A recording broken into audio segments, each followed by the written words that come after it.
Praise the lord. దేవుని నామమునకు మహిమ కలుగునుగాక. ప్రభునందు ప్రియ దేవుని బిడ్డలారా, ప్రభువైన యేసుక్రీస్తు వారి యొక్క శుభనామంలో మీ ಎಲ್ಲరికీ శుభాభివందనములు కలుగునుగాక. ప్రియులారా, బాగున్నారా? దేవుని యొక్క మహాకృపలో మరలా ఈ నవ్య క్రీస్తు మార్గము ద్వారా జీసస్ రిమెంబర్స్ యూ అనేటువంటి ఈ యొక్క ఆధ్యాత్మిక కార్యక్రమం ద్వారా మీ గృహంలో ప్రవేశించడానికి, దేవుని యొక్క వాక్యాన్ని మనము ప్రకటించడానికి ప్రభు ఇచ్చిన భాగ్యమును బట్టి ప్రభుకు మనం ఎంతైనా రుణస్థులమైనాం. ప్రియులారా, నేటి మన ధ్యానము కొరకై ఆ వాక్యము శరీరధారి అయి కృపా సత్య సంపూర్ణుడిగా మన మధ్య ప్రత్యక్షమాయను. ప్రియులారా, మొదటి యోహన పత్రిక 1వ అధ్యాయము 1 2 వచనాల్లో మనం చూస్తే ఆ జీవము ప్రత్యక్షమాయను అనే మాటను మనం చూస్తూ ఉన్నాం. వాస్తవానికి మానవత్వాన్ని కోల్పోయిన ఒక మనిషిని మనిషిగా మార్చాలని దేవుడే మానవుడైన ఆ శుభదినమే సంతస్ క్రిస్మస్ యొక్క పర్వదినం, పండుగ దినం. ప్రియులారా, దేవుడు అనగా దివ్యతి ఇది దేవః అని గ్రహించాలి. అనగా వెలుగయున్న దేవుడు, ప్రకాశించుచున్నవాడు, లేక అజ్ఞానం అనే చీకటిని పారదోలేవాడే దేవుడు. ప్రియులారా, పుట్టించువాడును గిట్టించువాడును, జరిగినవి జరిగేవి ఎరిగినవాడు, సర్వజ్ఞాని, సర్వంతర్యామి. అంత మాత్రమే కదా, అది పవిత్రుడును నిష్కళంకుడును, ప్రియులారా, పాపుల్లో చేరక ప్రత్యేకంగా ఉన్నవాడు. దేవుడు అనగానే దేవునికి ధనధాన్యాల మీద, ప్రియులారా, భార్య పిల్లల మీద వాంఛలు ఉన్నవాడు కాదు దేవుడు. కామ క్రోధ లోభ మోహ మద మత్సర్యాలు లేనివాడే దేవుడు. అట్టి దేవుడు ప్రత్యక్షమాయను. ప్రత్యక్షత అనే పదాన్ని మనము గ్రీక్ భాషలో చూస్తే అపోకలిప్స్ అని అంటున్నాం. అనగా ముసుగు తీయుట లేదా బయలుపరచుట అని తెలుగులో మనం అర్థాన్ని చూడగలుగుతున్నాం. దేవుడు స్వయంగా తను తాను ప్రత్యక్షపరచుకుంటాను ఈ పదం మనకు చూపిస్తుంది. అసలు దేవుడు యోహాను సువార్త 4:24 వచనం ప్రకారం ఆత్మస్వరూపి. మరి ఆత్మస్వరూపి అయిన దేవుడు ఎందుకు మానవునిగా ఈ లోకమునకు ప్రత్యక్షమాయను?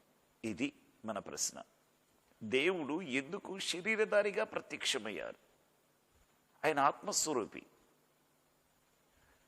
ప్రియులారా, ఆ చిన్న పిల్లల పుస్తకాల్లో ఒక చిన్న కథ నేను చదివాను. ఒకసారట ఒక దొరగారు కారు మీద వెళుతూ ఉన్నారట. వెళుతూ ఉంటుంటే రోడ్డుకి అడ్డంగా చీమలు బారులు తీరి ఆవుల వైపుకి వెళుతూ ఉన్నాయి. దొరగారికి ఆ చీమలను చూడగానే జాలేసి హార్న్ కొట్టాడట. ఆ కారు ఆపి హార్న్ కొట్టాడట. అవి తొలగలేదు. పెద్దగా అరిచాడట. అయినా వాటికి వినపడలేదు, తొలగలేదు. ఒకవేళ నేను ఇప్పుడు కారు పవనిస్తే ఆ చీమలన్నీ చనిపోతాయని జాలిపడి ఆ కారు దిగి చీమల దగ్గరికి వచ్చి, ప్రియులారా, పెద్దగా అరిచిన ప్రయోజనం లేకుండా. అందుకే ఆయన ఏం చేశాడంటే, చీమలో ఒక చీమగా నేను మారిపోతే అప్పుడు చీమకు నా భాష అర్థమవుతుందని ఆ కారు దిగి చీమలో చీమగా మారి ఆ చీమల దగ్గరకు వచ్చి అప్పుడు చెప్పాడట, మీరు తప్పుకోండి, లేదా చనిపోతారు అని. అప్పుడు ఆ చీమలు చక్కగా దారి చేసినాయట. చూసారా? అలాగనే మానవత్వాన్ని కోల్పోయిన ఒక మనిషిని మనిషిగా మార్చాలని దేవుడే మానవుడిగా ఈ లోకమునకు అరుదించినటువంటి శుభదినం అది. ఎందుకు తను అలాగ ప్రత్యక్షపరుచుకున్నాడు అనేది మనం చూస్తే ఇక్కడ వాక్యం అంటుంది. ఆ వాక్యము యోహాను సువార్త 1వ అధ్యాయం 1వ వచనం 14వ వచనం మనం చూస్తే, ఆ వాక్యము శరీరధారిగా ప్రత్యక్షమాయను. అంటే శరీరమును ధరించుకొని ప్రత్యక్షమాయను. ఎందుకు శరీరధారిగా ప్రత్యక్షమయ్యాడు? ఈ విషయాల్ని మనం ఈరోజు ఆలోచన చేద్దాం. అంటే దేవుడు మానవుడిగా ఎందుకు శరీరాన్ని ధరించుకొని రావాల్సి వచ్చింది? లేఖనము మనకు స్పష్టంగా తెలియజేస్తుంది. మత్తయి సువార్త 20వ అధ్యాయం 28వ వచనాన్ని మనం చూస్తే, ఆయన పరిచర్య చేయించుకోవడానికి రాలేదట, అనేకులకు ప్రతిగా విమోచన క్రయధనము చెల్లించటానికి ఆయన ఈ లోకమునకు వచ్చాను. అనేకులకు ప్రతిగా క్రయధనము చెల్లించడానికి ఆయన ఈ లోకానికి వచ్చాడు. క్రయధనము పూర్వకాలం బానిసల్ని మార్కెట్లో పెట్టి అమ్ముతున్నప్పుడు ఆ బానిసలకి ఎత్తు, లావు, బల, శరీర దారుఢ్యంను చూసి కొనుక్కోటానికి అనేకులు వచ్చి కొంత వెల చెల్లించి ఆ బానిసని విడిపించుకొని వెళ్తూ ఉంటాడు. అదే సత్యాన్ని పరిశుద్ధాత్మ దేవుడు పౌలు గారి ద్వారా మాట్లాడుతూ, విమోచన క్రయధనం, ఆ బానిసని విడిపించడానికి కొంత క్రయధనం చెల్లించాలి. అలాగైతే ప్రియులారా, ఏం చెల్లించాడు ఆ క్రయధనము? అందుకే పేతురు పత్రికలో అంటాడు, పరిశుద్ధాత్మ దేవుడు అంటున్న మాటలు ఏంటంటే, క్షయమైపోయే వెండి బంగారముల వంటి క్షయ వస్తువుల చేత మీరు విమోచించబడలేదు, అమూల్యమును నిర్దోషమును నిష్కళంకమైన గొర్రె పిల్ల వంటి క్రీస్తు రక్తము చేత మీరు విమోచించబడితిరి అని బైబిల్ మనకు తెలియజేస్తుంది. అవునండి, విమోచన క్రయధనముగా తన ప్రాణమును పెట్టెను. ఇక్కడ మనం చూస్తే వెండి బంగారాలు కాదు, క్షయమైపోయే వస్తువులు కాదు, తన ప్రాణమైన రక్తాన్ని అర్పించాల్సి వచ్చింది. అందుకే ఆత్మస్వరూపి అయిన దేవుడు మానవుడిగా శరీరమును ధరించుకుని లోకానికి రావాల్సి వచ్చింది. అందుకు బైబిల్ చెబుతుంది, హెబ్రీయులకు రాసిన పత్రిక 2వ అధ్యాయము 14-15 వచనంలో చూస్తే, ఆ ప్రకారమే ఆ పిల్లలు రక్త మాంసములు కలిగిన వారైనందున వారిని జీవితకాలమంతయు మరణ దాస్యమునకు లోబడిన వారిని ఆ మరణము నుండి తప్పించడానికి, ఆ దాస్యము నుండి విడిపించడానికి ఆయన కూడా రక్త మాంసములలో పాలిభాగస్తుడాయను అని పరిశుద్ధ బైబిల్ గ్రంథం తెలియజేస్తుంది. ఎందుకని? ఆయన ఆత్మస్వరూపి, శరీరము లేదు, రక్తము లేదు. అయినటువంటి ఆత్మైన దేవుడు రక్తమును, ప్రాణాన్ని పెట్టాలి, రక్తాన్ని ధారపోయాలి. అందుకు ఆయన పిల్లలమైన మనము రక్త మాంసములు కలిగిన వారమై ఉండగా ఆయన కూడా రక్త మాంసములో పాలిభాగస్తుడయ్యాడు. కారణం, జీవిత కాలమంతయు మరణ దాస్యమునకు లోబడిన మనలను మరణము నుండి తప్పించడానికి, మరణం యొక్క బలము గలవాన్ని, నేను సాతానుని ఓడించడానికి, వాడిని మరణింప చేయడానికి ప్రియులరా ఆయన కూడా రక్త మాంసంలో పాలిభాగస్తుడై మనందరి కోసమై ఆ రక్తమును క్రయధనముగా చెల్లించాడు, విమోచించడానికి, విడిపించడానికి. అందుకు ఆ వాక్కు ఈ లోకమునకు ప్రత్యక్షమైంది, విమోచన క్రయధనముగా. రెండవది, మరణ దాస్యము నుండి మనల్ని విడిపించడానికి ఆయన పరలోకముని వీడి భూలోకానికి రావాల్సి వచ్చింది. ఇంకా మనం చూస్తే గలతీయులకు రాసిన పత్రిక 4వ అధ్యాయం 5వ వచనంలో చూస్తే, ధర్మశాస్త్రము నుండి విమోచించబడుటకు రోమా 8వ అధ్యాయము 2వ వచనంలో చూస్తే ధర్మశాస్త్రం ఏది చేయలేకపోయానో దేవుడు అది చేసెను. Praise the lord. ధర్మశాస్త్రము ఏది చేయలేకపోయానో దేవుడు దానిని చేసెను. ధర్మశాస్త్రం ఏం చేస్తుంది? ఒక వ్యక్తిని పాపి అని ఏలుబెట్టి చూపిస్తుంది. నువ్వు పాపివి, పాపం చేశావు, అబద్ధం ఆడావు, నువ్వు పాపివి అని పాపి పాపి అని ఏలుబెట్టి చూపిస్తుంది ధర్మశాస్త్రం. ఇంకొకటి, ఆ పాపం వల్ల వచ్చే జీతం మరణము అని శిక్ష విధించింది. కానీ ఒక వ్యక్తి తెలుసో తెలియకో పొరపాటున ఒక పాపం చేసినప్పుడు, అబద్ధం ఆడినప్పుడు, పాపం చేసినప్పుడు ఆ పాపం వల్ల వచ్చే జీతం మరణము అని ధర్మశాస్త్రము తెలియచేసింది. మరి అలాగైతే అట్టి మరణము నుండి విడిపించలేకపోయింది. ఒకవేళ ఆ పాపి పశ్చాత్తాపడి, అయ్యో నేను ఈ పాపం వల్ల మరణిస్తున్నాను, ఇక మరణమే నాకు శరణమా, ఇక నేను తెలుసో తెలియక ఇలా చేశాను, ఇక నేను ఎన్నడూ ఇలాగ చేయను అని ఒకవేళ అతడు పశ్చాత్తాపడినా ఆ పాపికి మార్గం లేదు, బ్రతకడానికి అవకాశం లేదు. ధర్మశాస్త్రం చెబుతుంది నువ్వు పాపివి కనుక నువ్వు మరణించాల్సింది, నువ్వు బ్రతకడానికి అవకాశం లేదు అని ధర్మశాస్త్రం చెబుతుంది. అంటే ధర్మశాస్త్రం ఏది చేయలేకపోయింది? ఒక పాపికి మార్గం, ఒక పాపికి ప్రాణరక్షణ పెట్టలేకపోయింది. అందుకే రోమీలకు రాసిన పత్రిక 8వ అధ్యాయం 2వ వచనం చెబుతుంది, ధర్మశాస్త్రము ఏది చేయలేకపోయానో దానిని దేవుడి చేయటానికి దేవుడే మానవుడిగా ఈ లోకానికి ప్రత్యక్షమయ్యాడు. శరీరమును ధరించుకొని ప్రత్యక్షమైనట్లుగా లేఖనాలు మనం చూస్తున్నాం. ప్రియా దేవుని బిడ్డలారా, ఇంకా మనం చూస్తే రోమీలకు రాసిన పత్రిక 8వ అధ్యాయం 1వ వచనంలో చూస్తే ధర్మశాస్త్రం యొక్క శిక్ష నుండి తప్పించడానికి, ధర్మశాస్త్రం ఏది చేయలేకపోయిందో దాన్ని చేయటానికి దేవుడే మానవుడి ఈ లోకానికి వచ్చాడు, ప్రత్యక్షమయ్యాడు. ఇంకా మనం చూస్తే ధర్మశాస్త్రం యొక్క శిక్ష నుండి తప్పించడానికి ఆయన ఈ లోకానికి ప్రత్యక్షమైనట్లుగా లేఖనాలు మనం చూస్తున్నాం. ఇంకా మనం చూస్తే గలతీయులకు రాసిన పత్రిక 4వ అధ్యాయం 5వ వచనం మనం చూస్తే ధర్మశాస్త్రము నుండి విమోచించటానికి ప్రియులారా, తిమోతికి రాసిన మొదటి పత్రిక 1వ అధ్యాయము 15వ వచనంలో చూస్తే పాపులను రక్షించడానికి క్రీస్తు యేసు ఈ లోకమునకు వచ్చాడు. ఎందుకు ఆయన ఈ లోకమునకు ప్రత్యక్షమయ్యాడు మానవునిగా అనేది మనం చూస్తే పాపులను రక్షించడానికి. లూకా సువార్త 19వ అధ్యాయము 10వ వచనంలో కూడా మనం చూస్తే నశించిన దానిని వెదకి రక్షించడానికి మనుష్య కుమారుడు ఈ లోకమునకు వచ్చాడు. ప్రియులారా, మానవునికి ఈ లోకానికి వచ్చాడు, లేక మానవుడిగా మనకు మధ్య ప్రత్యక్షమయ్యాడు. Praise the lord. దేవునికి స్తోత్రం కలుగును గాక.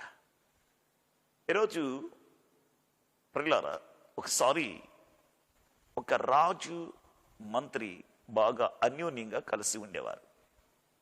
మంత్రి గారేమో దైవ భయం కలిగిన వాడు, దైవ ప్రేమ కలిగిన వాడు. సమయం దొరికినప్పుడల్లా రాజుగారితో దేవుని యొక్క ప్రేమను గురించి ప్రకటిస్తూ ఉండేవాడు.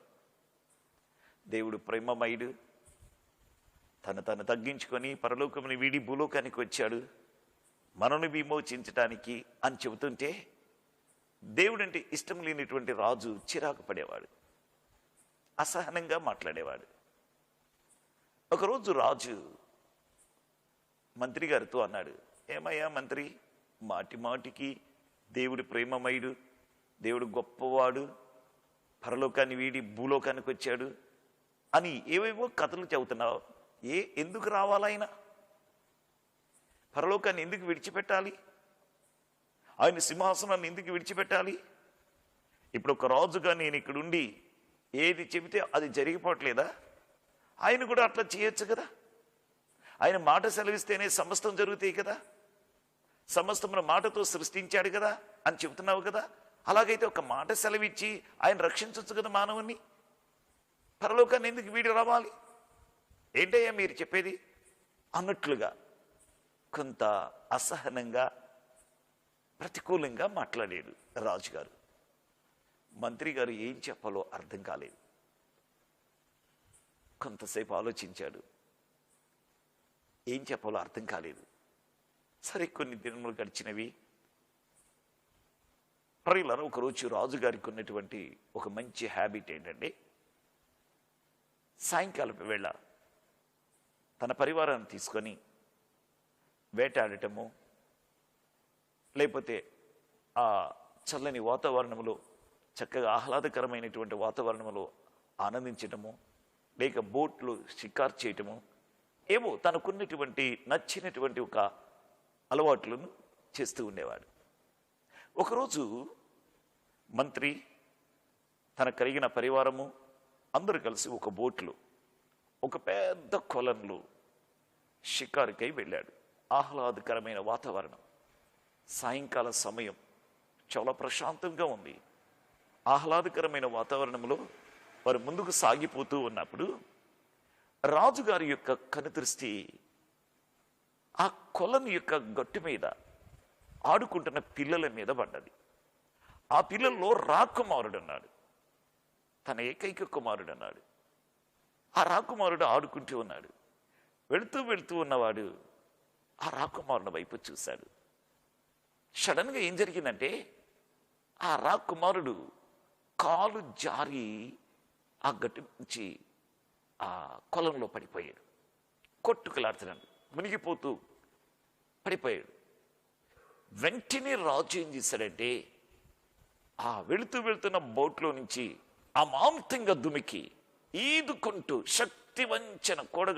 శక్తినంతా కూడగట్టుకొని ఈదుకుంటూ వెళ్ళి ఆ కొలంలో మునిగిపోతున్నటువంటి తన బిడ్డని వెదకి తీసుకొని భుజాల మీద వేసుకొని బయటికి తీసుకొచ్చాడు.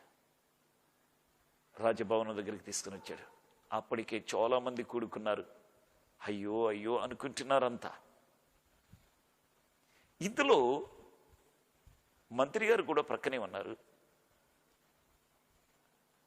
మంత్రి గారు రాజుని ఒక ప్రశ్న అడిగారు. రాజా, మేము ఇంతమంది సైనికులు ఉన్నాం, పరివారం అంతా ఉన్నారు, నేను మంత్రిని, నేనున్నాను కదా, ఒక్క మాట సెలవిస్తే నేను ఏదైనా చేయడానికి సిద్ధంగా ఉన్నాం కదా, సైనికులంతా మేమున్నాం కదా, ఎందుకు నువ్వు ఆ పడవలో నుంచి నీటిలోకి దూకేశావు అని అడిగాడట. అప్పుడు రాజు తడుముకోకుండా వెంటనే చెప్పాడంట, ఎంతైనా కన్న ప్రేమ కదయ్యా, ఎంతైనా అది కన్న ప్రేమ, తట్టుకోలేకపోయాను. నా కళ్ళ ముందే నా కుమారుడు అలాగా ఆ నదిలో పడిపోతే, ప్రాణాపాయ పరిస్థితులు కొట్టబడుతూ ఉంటుంటే కన్న ప్రేమ బలవంతం చేసింది, తట్టుకోలేకపోయాను అని చెప్పాడట. అప్పుడు ఆ మంత్రి అన్నాడు, రాజా, 2019 సంవత్సరాల క్రితం దేవుడి మానవుడిగా ఈ లోకంలో అరుదించి ప్రత్యక్షమవటానికి గల కారణం కూడా అదే. ఎందుకు దేవుడు రావాలి, మాట సెలవిస్తే చాలు అన్నావే, నువ్వు మాట సెలవిస్తే చాలు కదా మేమందరం వెళ్ళి మీ బాబుని రక్షించేవారమే, మరి మీరెందుకు దూకాల్సి వచ్చిందంటే అది కన్న ప్రేమ నన్ను బలవంతం చేసింది అన్నారు కదా. అవునయ్యా, మనలందరినీ కన్న దేవుడు, ఆ ప్రేమే ఆయనను బలవంతం చేసింది. ఆ ప్రేమే ఆయనను బలవంతం చేసి 2019 సంవత్సరాల క్రితం పరలోకాన్ని వీడి భూలోకానికి దిగి వచ్చింది ఆ ప్రేమ. Praise the lord. అవునండి, ఎందుకు దేవుడు మానవుడిగా ఈ లోకానికి రావాలి, ఎందుకు దేవుడు శరీరమును ధరించుకొని ఈ లోకానికి రావాలి, మాట మాత్రం సెలవిచ్చి యావత్ ప్రపంచాన్ని సృష్టించిన దేవుడు తన మాట చేత ప్రజలను రక్షించకూడదా? ప్రియులారా, ఆ కన్న ప్రేమ ఆయనను బలవంతం చేసిన దానిని బట్టే పరలోకాన్ని వీడి భూలోకానికి ఈ లోకానికి వచ్చాడు. Praise the lord.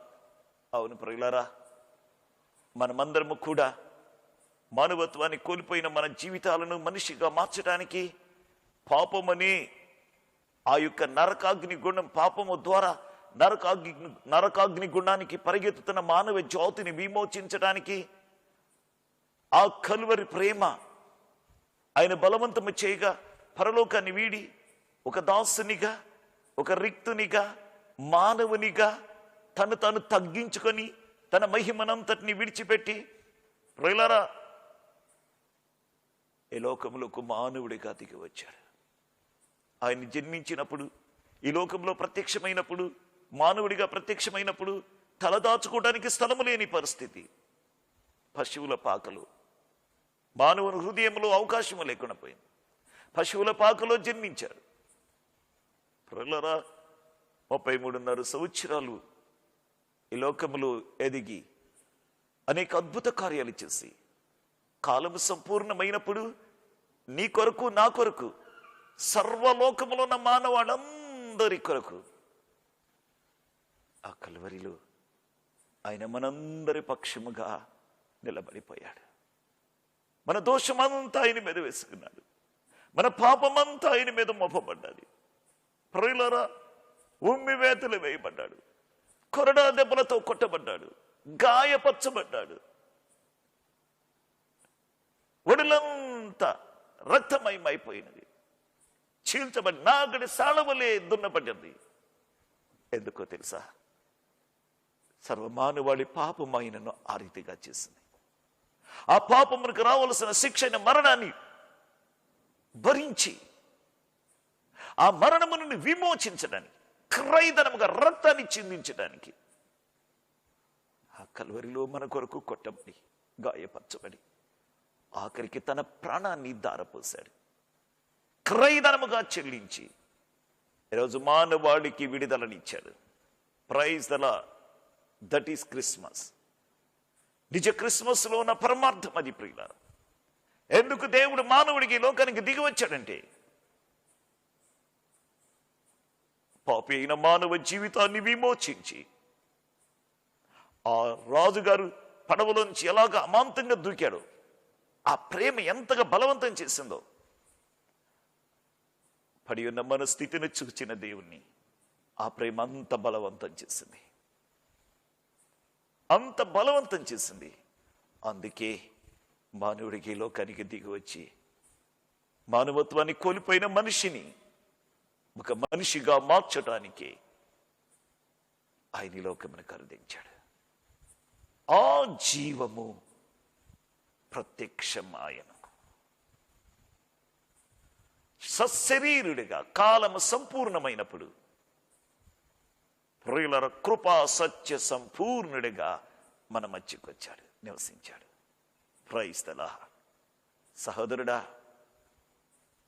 సహోదరి, సోదరుడా, ఈ సత్యము నీ వెరుగుదువా? యేసయ్య మరణించుట ద్వారా మనకు జీవము కలిగినది. యేసయ్య మరణము మన పాపమునకు ప్రాయశ్చిత్తము చేసినది. యేసయ్య పరలోకముని వీడి భూలోకమునకు రావటం వలన పాపములో ఉన్న మానవ జీవితానికి మోక్షరాజ్యము దొరికింది. ఆ కలువరి యాగము, ఆ కలువరి శిలువ త్యాగమే నీకు నాకు మోక్షాన్ని ఇచ్చింది, పరలోకానికి దారి చూపించింది. నీవు ఇంకా ఆ మార్గంలో నీకు రాలేదా? వచ్చేవా? ఈ రోజైనా ఈ సత్యమును నువ్వు ఎరుగుదువా? ఎరిగినట్లయితే ఉన్న పాటిని నువ్వెంత ఘోర పాపి అయినా, నువ్వెలాంటి ఘోర పాపి అయినా నీ కొరకు ఆయన వెల చెల్లించాడు. ఇక మనం చేయవలసిందేమీ లేదు. జపతపములు, యజ్ఞ ఆగాదములు, పుణ్యకార్యములు ఏది చేసినా ఇక ప్రయోజనం లేదు. అవన్నీ మురికి గుడ్డలాంటివి. నీ పక్షముగా, నా పక్షముగా, మనందరి పక్షముగా 2019 సంవత్సరాల క్రితం ఆ కలువరి శిలువలో ఆయన చేయవలసినంత చేశాడు. ఈరోజు ఉన్న పాటిని పాపిని నువ్వు గుర్తించి, పాపుల విమోచకుడైన ప్రాణప్రియుడైన యేసయ్య నీ కొరకే మానవుడిగా వచ్చాడని గుర్తించి, నీ కొరకే ఆ కలువరిలో యాగమైపోయాడని నువ్వు జ్ఞాపకం తెచ్చుకొని గుర్తించి, ఆయన నీ హృదయంలో చేర్చుకొని నువ్వు విశ్వసించగలిగితే ఉన్న పాటిని ఆ నిత్య జీవులో నీవు కూడా ప్రవేశించగలదు. ఆయనతో పాటు నిత్య జీవమునికి మనము వారసులమవుతాం. సోదరుడా, సోదరి, ఎంతకాలము, ఎన్ని సంవత్సరాలు నీ జీవితంలో ఇలాగనే సాగిపోతావు? ఎదుగో, ఈ సంవత్సరమైనా, ఈ పండుగ దినమనందైనా నీ జీవితంలో నిజమైన ఆనందాన్ని పొందుకోవాలంటే, పరలోకములో నిత్యమైన పండుగ జరగాలంటే, ఉన్నపాటిని ప్రభువైన యేసయ్య నీ హృదయంలో ఎందుకు చేర్చుకోకూడదు? ఆయనకి నీ హృదయం ఎందుకు ఇవ్వకూడదు? ఒకసారి ఆలోచించు. నీకోసం ప్రాణం పెట్టిన ప్రాణప్రియుని ఎందుకు హృదయంలో చేర్చుకోకూడదు? ఈరోజే ఉన్నపాటిని ఆయన హృదయంలో చేర్చుకొని అనిత్యమైన రాజ్యానికి వారసులకు కమ్మని ప్రేమతో మేము నన్ను బ్రతిమాలుచున్నాను. అట్టి కృప పరిశుద్ధాత్మ దేవుడు మనకి సహాయము చేయునుగాక. ఆమేన్. ప్రార్థన చేసుకుందాం. సకల ఆశీర్వాదమునకు కారణభూతుడైనటువంటి మా ప్రియ పరలోకపు తండ్రి, మనోహరుడా, నీకు స్తోత్రాలయ్యా. మానవులమైన పాపములో పడి నీచ నరకాగ్నికి వెళుతున్న మానవ జాతిని విమోచించడానికి, మానవత్వాన్ని కోల్పోయిన మనిషిని ఒక మనిషిగా మార్చాలని నీవే మానవుడిగా ఈ లోకానికి అరుదించిన ఆ శుభదినాన్ని మేము జ్ఞాపకం తెచ్చుకుంటూ, నైనా ఈ సమయంలో నేను జ్ఞాపకం తెచ్చుకుంటున్నానికి మాకు ఇచ్చిన భాగ్యాన్ని బట్టి నీకు స్తోత్రాలు. ఎంతమంది ప్రభా ఈ మాటలు వింటూ ఉన్నారు? ఈరోజు ఒకవేళ నూతనముగా ఈ మాటలు వింటూ ఉంటే, నీ ప్రేమేంటో అర్థం చేసుకోలేని పరిస్థితిలో ఉన్న ప్రతి బిడ్డతో మీరు మాట్లాడండి. ప్రకటించేవాడివి నీవు, గ్రహింపచేసేవాడివి నీవు ప్రభా, రక్షణించేవాడివి నీవు కనుక నైనా ఈ మాటలు వింటున్న ప్రతి బిడ్డని రక్షణలోనికి నడిపించండి. నిత్య జీవానికి వారసులుగా చేయండి. ఆరని నరకాగ్ని గుణమును తప్పించబడటానికి కలువరి సిలువలో మీరు ఏర్పాటు చేసిన ఆ త్యాగాన్ని గుర్తించి హృదయంలో చేర్చుకొని ఆ సిలువ నీడకు వచ్చి నిత్య జీవాన్ని పొందుకునే కృప వింటున్న ప్రతి బిడ్డకి కలుగునుగాక అని ప్రార్థిస్తున్నాను. ప్రత్యేకంగా నైనా ఆయా సమస్యలతో, కన్నీటితో నైనా ఉన్నటువంటి ప్రియ బిడ్డలందరినీ నీ చేతులుగా అప్పగించుకుంటున్నాను. వారి వారి పరిస్థితులు మీరు జయమును దయచేయడాన్ని, నైనా ధర్మశాస్త్రమిక శిక్ష నుంచి విడిపించడానికి, బంధకాల నుంచి విడిపించి, కన్నీటి నుంచి విడిపించి, ఆరని నరకాగ్ని గుణం నుంచి విడిపించడానికి లోకానికి మానవుడిగా దిగి వచ్చిన మహనీయుడానికి స్తోత్రాలు. ఎవరు ఏ కన్నీటిలో ఉన్నారో, ఏ బంధకాల్లో ఉన్నారో ప్రభు, ఎలాంటి సమస్యల మధ్య కొట్టబడుతున్నారు, అట్టి సమస్యలకు, బంధకాల నుంచి నజరేయుడైన యేసు నామములో వారికి విడుదల కలుగునుగాకని ప్రార్థిస్తున్నాను. ప్రతి కన్నీరు నాట్యముగా మార్చండి. వారిని, వారి బిడ్డలను, వారి వ్యాపారములు, ఉద్యోగములు సమస్తమును ఆశీర్వాదకరముగా మార్చి దీవించి మనని సన్నిధిలో ప్రార్థిస్తూ యేసు నామములో స్తుతించి వేడుకని ప్రార్థన చేయించున్నాము తండ్రి. ఆమేన్. ప్రియులారా, జీసస్ రిమెంబర్స్ యూ అనే ఆధ్యాత్మిక కార్యక్రమం ప్రతి శుక్రవారం రాత్రి 8:30 గంటలకు నవ్య క్రీస్తు మార్గంలో ప్రచారం చేయబడుతుంది. దయచేసి మీ ఇరుగు పొరుగు వారికి, తెలియని వారికి, క్రొత్త వారికి ఈ కార్యక్రమంను పరిచయం చేసి ఆత్మీయ మేలును పొందాలని ప్రేమతో మీకు మనవి చేయించినాను. ప్రియులారా, ఏ సంఘానికి వెళ్ళని వారు ఉంటే కలిసి ప్రభుని ఆరాధించడానికి చీరాలలో ప్రియులారా లివ్ ఫర్ క్రైస్ట్ మినిస్ట్రీస్ తరపున ఆరాధన జరుగుతూ ఉంది. ఆ ఆరాధనలో ప్రతి ఆదివారం పాలుభాగస్తులం అవటానికి రండి, కలిసి ప్రభుని ఆరాధన చేద్దాం. మరొక విషయం, ప్రత్యేకమైన ఉపవాస కూడిక ప్రతి 3వ బుధవారం ప్రియులారా బస్ స్టాండింగ్ ఎదురుగా ఉన్న doctor B R Ambedkar municipal auditorium నందు ప్రత్యేక ఉపవాస కూడిక ప్రారంభించబడ్డది. ఏ సమస్యలో ఉన్నా, నీ కుటుంబ పరిస్థితులు ఏమైనను, నీ స్థితిగతి ఏదైనను రండి. ప్రతి సమస్యకు పరిష్కారం, ప్రతి కన్నీటిని నాట్యంగా మార్చే దేవుడు ఆ ప్రత్యేకమైన ఉపవాస కూడికలో చేయనుద్దేశించిన కీడు చేయక మనకు మేలు చేయడానికి ఆయన సిద్ధముగా ఉన్నాడు. రండి. ఒకప్పుడు బెతెస్దా కోనేరులో ఒక్కరికి అవకాశం దొరికింది. ఈ యొక్క బెతెస్దా కోనేరులో అందరూ మేలు పొందటానికి అవకాశం ఉంది. మీరందరినీ ప్రేమతో ఆహ్వానిస్తూ showers of